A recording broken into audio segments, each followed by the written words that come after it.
Alright guys, so on this job, this is pretty much all we needed to do the rear axle nuts, right? So if you want to replace those like I am, then this is pretty much what you need. So you need a 1/2 inch torque wrench, which would be this.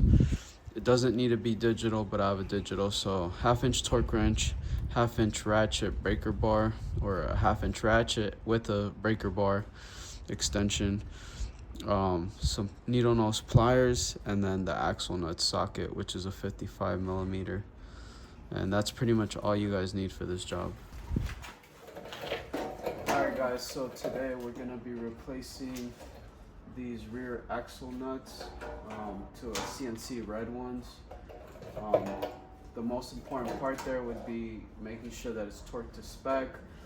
Recommended by Ducati. They want you to grease the threads on the bottom of the nut. Other than that, you're just going to want to torque it to 230 Newton meters. Alright, so the first thing you're going to want to do is you're going to want to remove this clip right here. So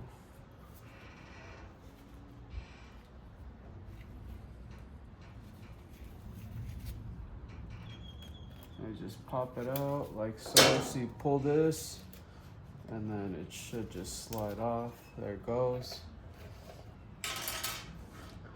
And then you're gonna need your special axle nut socket, which will look like this. So to 55 mm.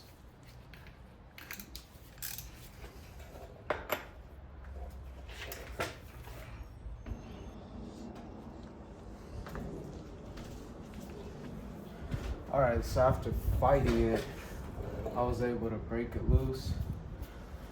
And what I did is I actually had somebody hold the brake right here. So they pressed on the brake while I did it, and I broke it with this. So, I mean, it is the longest ratchet breaker bar that Mac Tools offers in 1/2 inch. I've heard of people using extensions or the jack bar, or like a 4-foot bar to put it on a ratchet and break it. I was able to do it with this. All I did was hold the brake down, and then I put my weight on the tire and just spun this off, and it broke loose. So it's the way that I did it.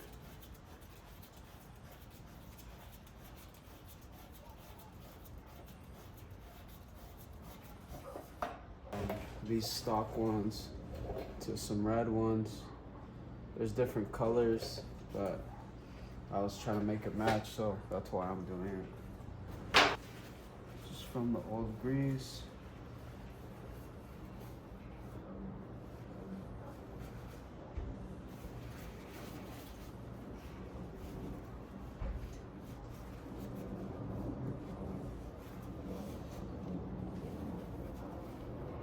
And just make sure that when you set the new nut, make sure to put grease on here.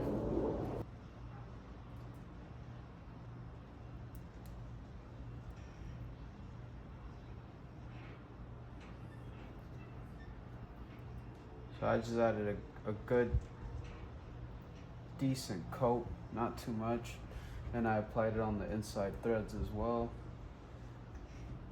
And then you want to make sure that once you torque it, there's actually 2 holes. Those 2 holes are where this clip sits, right? So you want that clip. Make sure that the entryways or these splines on the nut, that it's lined up with those holes, or you won't. Make sure you get somebody to help you. Same thing, step on the brake or hold the brake while you torque it down, because you definitely want it to seat at 230 Newton meters. You don't want it any less, and you definitely don't want to over torque it. So you don't want to over torque it, but you definitely don't want to under torque it. You don't want your wheel flying off at 100+ miles per hour. All right, so now I have somebody holding the brake for me, And I'm gonna go ahead and set this to 230 Newton meters.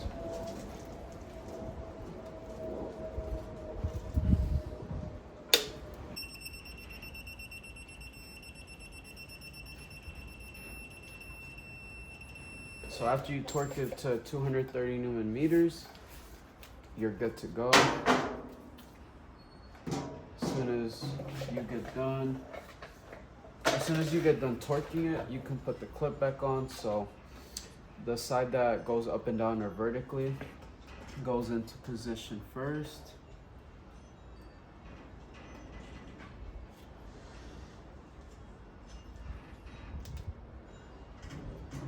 Like so. And that's about it. So that's pretty much it. That's the process to doing the rear axle nuts. So obviously, like I said, this was the old, it was silver, the OEM one. I went with the CNC red one. So, you know, it's preference, but the most important part here is just having a torque wrench, a big breaker bar, a big ratchet, a long one. You need the 55mm axle nut socket specifically for it. Once you remove it, you want to make sure to clean up the old grease. You want to add new grease. You want to seat it. You want to torque it to spec, 230 Newton meters. You put the clip back on, you clean it. That's pretty much it. You do the same thing for the other side without the rear stand, or you can put the rear stand on this side. And that's pretty much it, guys. It's a pretty simple job, easy to do.